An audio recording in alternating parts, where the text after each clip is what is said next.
on thermal stability or instability of the radiation pressure support inner regions of black hole accretion disks, including some works done already previously by our Xiamen group.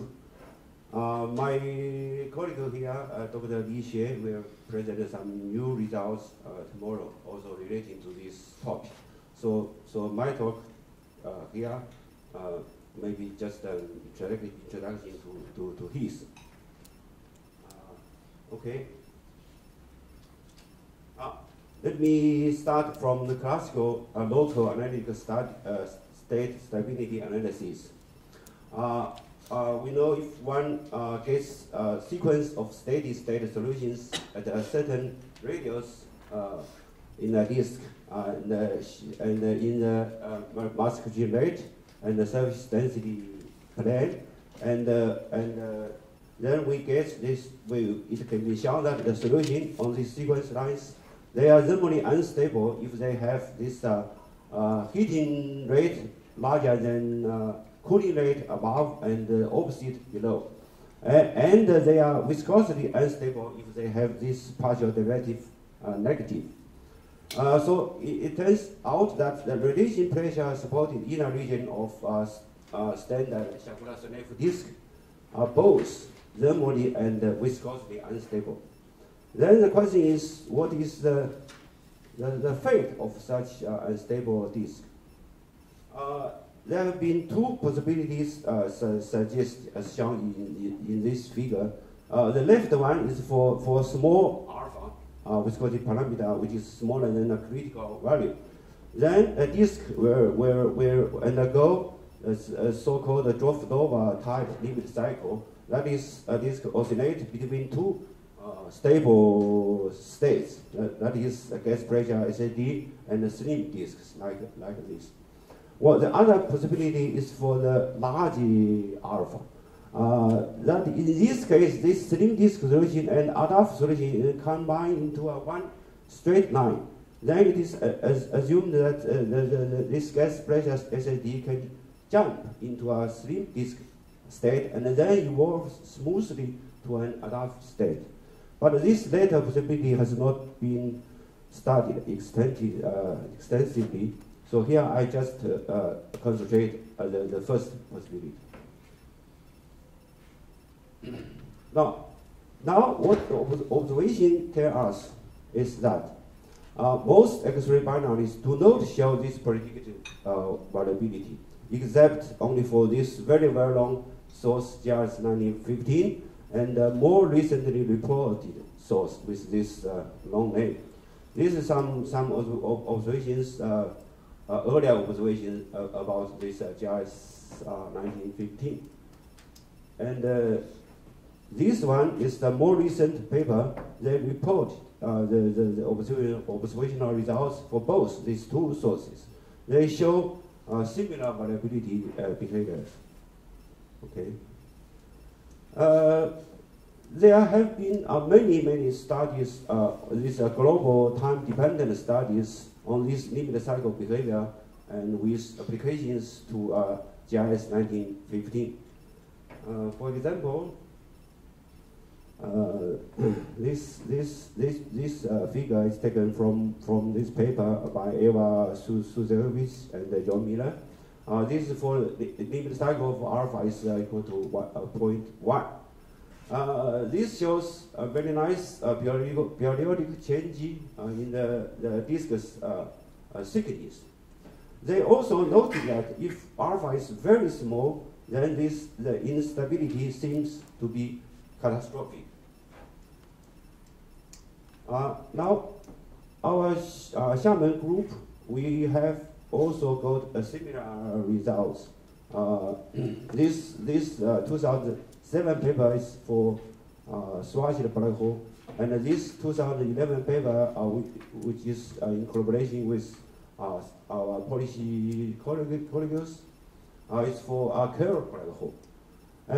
We solve basic equations, which is the same as this paper, but we use different numerical methods. Here I show some result.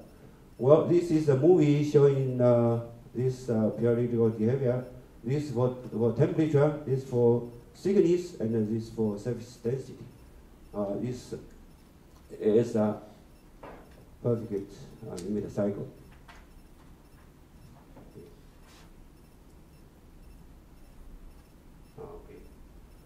This is a theoretical light curve showing the luminosity change, also periodical changes. Well, all these pictures, well, they are very simple but nice because they are very clear and very clean.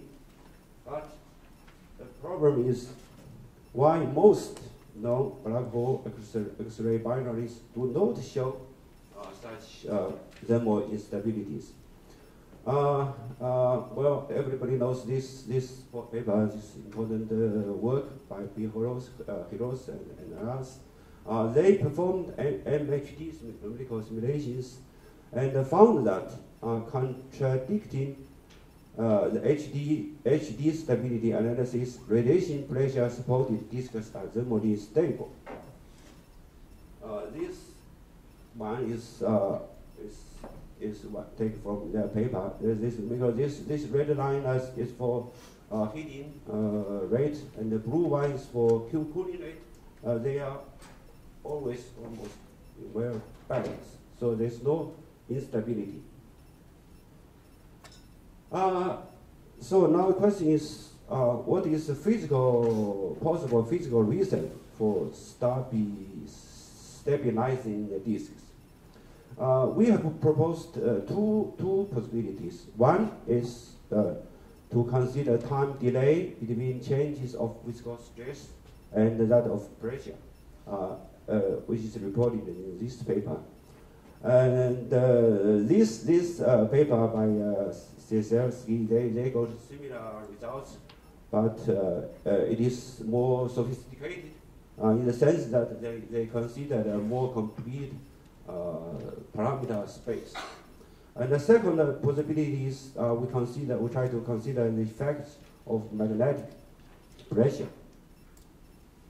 Now the first one is about the time delay. We propose a delayed viscosity prescription like this. Comparing with this, the classical one is like this. Well, this one implies that any change in viscous stress and the changes in pressure must be always simultaneous. Well, this doesn't seem reasonable. So we propose this new delay. We allow a delay between these two. And we found, this is a result, we found that this time delay really suppresses the instability. As in this figure, the thin line, this one is for the case with no time delay. And the thick line, this one is for the time delay, which is equal to 1 thermal time scale. So this instability is really considerably reduced. This one shows this is time delay, and this is growth rate. Well, the longer the time delay, and the less this instability growth rate. And the second physical process is given by this paper. We try to consider the effects of magnetic fields. First, this is the thermal instability of this general criterion. If we include the magnetic pressure and advection, and we go to this longer, more complex criterion, it's like this. If both magnetic pressure and this advection are neglected, as in the classical case, then this reduces to this 2 minus 5 beta gas. That is classical criterion. That is beta is less than 40%, and that is instability. So now here's some results.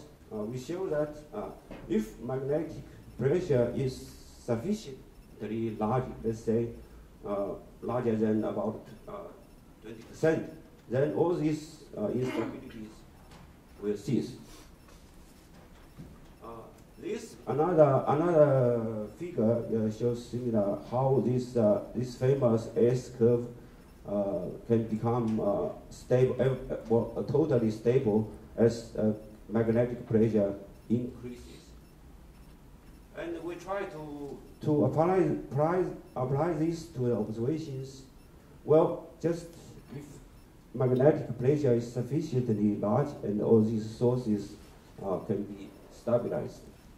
But GRS 1915 is not included in this figure because its luminosity is even higher, probably near Eddington or even super Eddington.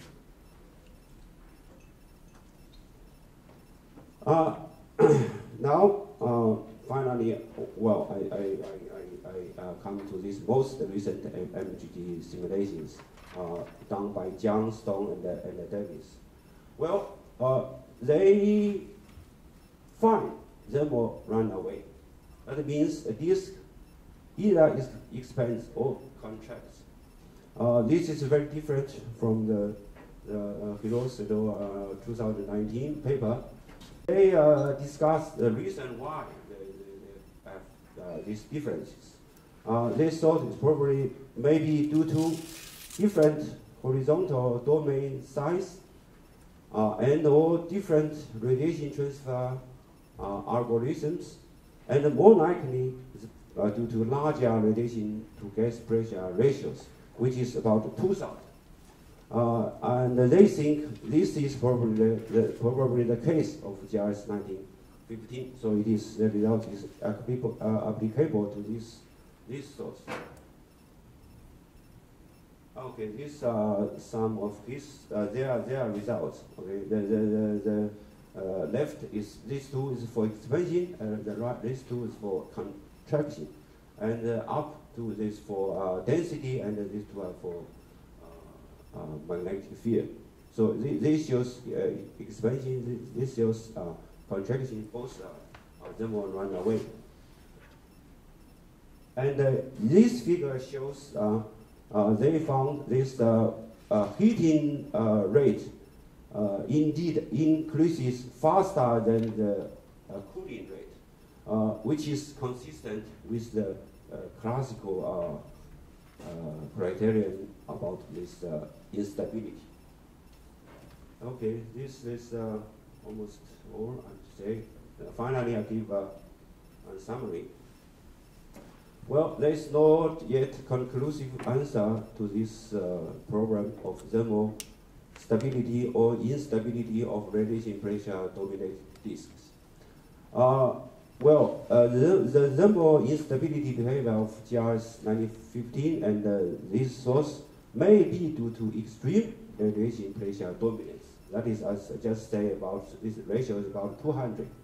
In other cases, the disk may be stabilized by time delay between these fluctuations of stress and heating, and or by magnetic pressure and by something else we don't know.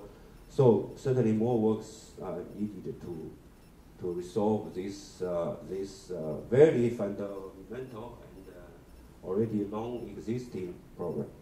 So that's thank you. Thank you. Thank you, Jufu.